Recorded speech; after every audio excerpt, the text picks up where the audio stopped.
On to it up, D Prime 215 here. So G1 Climax 29 B block, we had the match of Tetsuya Naito versus Toru Yano. That match was great.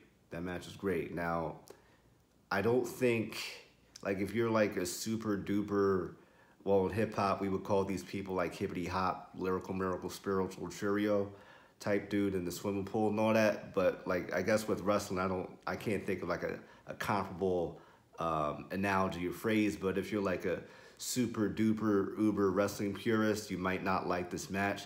But you know, if you could look at it, you know, kind of like fall back for a minute, look at it for what it is. It was incredibly entertaining.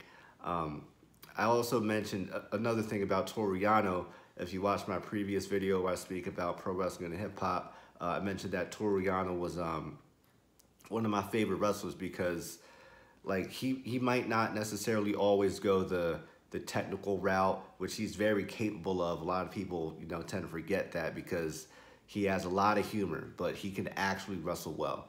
But, you know, I mentioned Toru Yano being one of my favorites. You know, some people think I'm crazy for that. Like, how can you like Toru Yano? This guy's a joke. It's like, Toru Yano he's the class clown, right? Like, he can make people laugh, but you know he's actually smart, right? Now, for the match, let me get into the match. Just what, you know, that's what I'm here to talk about, right?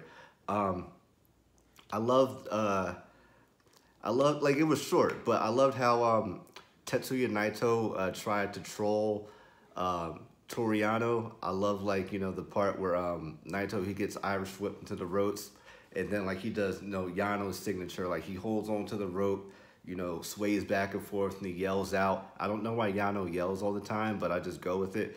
But that one part right there was amazing to me. I thought it was hilarious. I was, like, you know, rolling over, busting out laughing, right? And also the scene, the part where Naito was going to hit he was gonna hit Yano with the turnbuckle pad. He was like kind of like it was baseball, the way he was like swinging the pad, and then Red Shoes jumped on him and took the pad away, and that kind of provided for a distraction somewhat. Yano tries to roll him up, doesn't work. Another part where Tetsuya Naito actually pulled Yano's t-shirt over his head, rolled him up, that didn't work.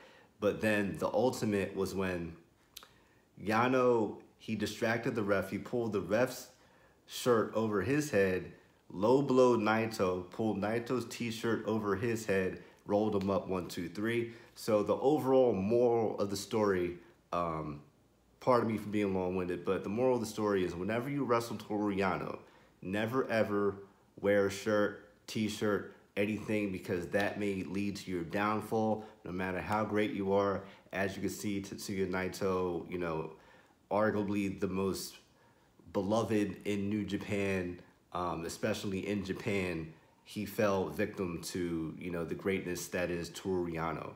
So, guy is absolutely hilarious, but when you look at it, he gets his wins. He might not get a ton of wins in the G1, but he gets the wins that really make you think sometimes. Be like, wow, he really just beat, you know, didn't he beat Kenny Omega in the G1 28 or something like that, or 27? I think it was 28. Yeah, but anyway, man, I thought that match was great. Very entertaining. It was only about 3.5 minutes or something like that, but that match was, that was fun to watch, man. So what do you guys think? Do you think I'm crazy for liking the match? Did you like the match? Do you think it should have been more competitive, or what were you looking for, man? Let me know what you think in the comments. And as always, make sure you subscribe at D Prime 215. Thanks again for watching, and consistent content that's actually consistent, and I'm actually out here. So that means I'll actually be seeing you again in the near future. Peace.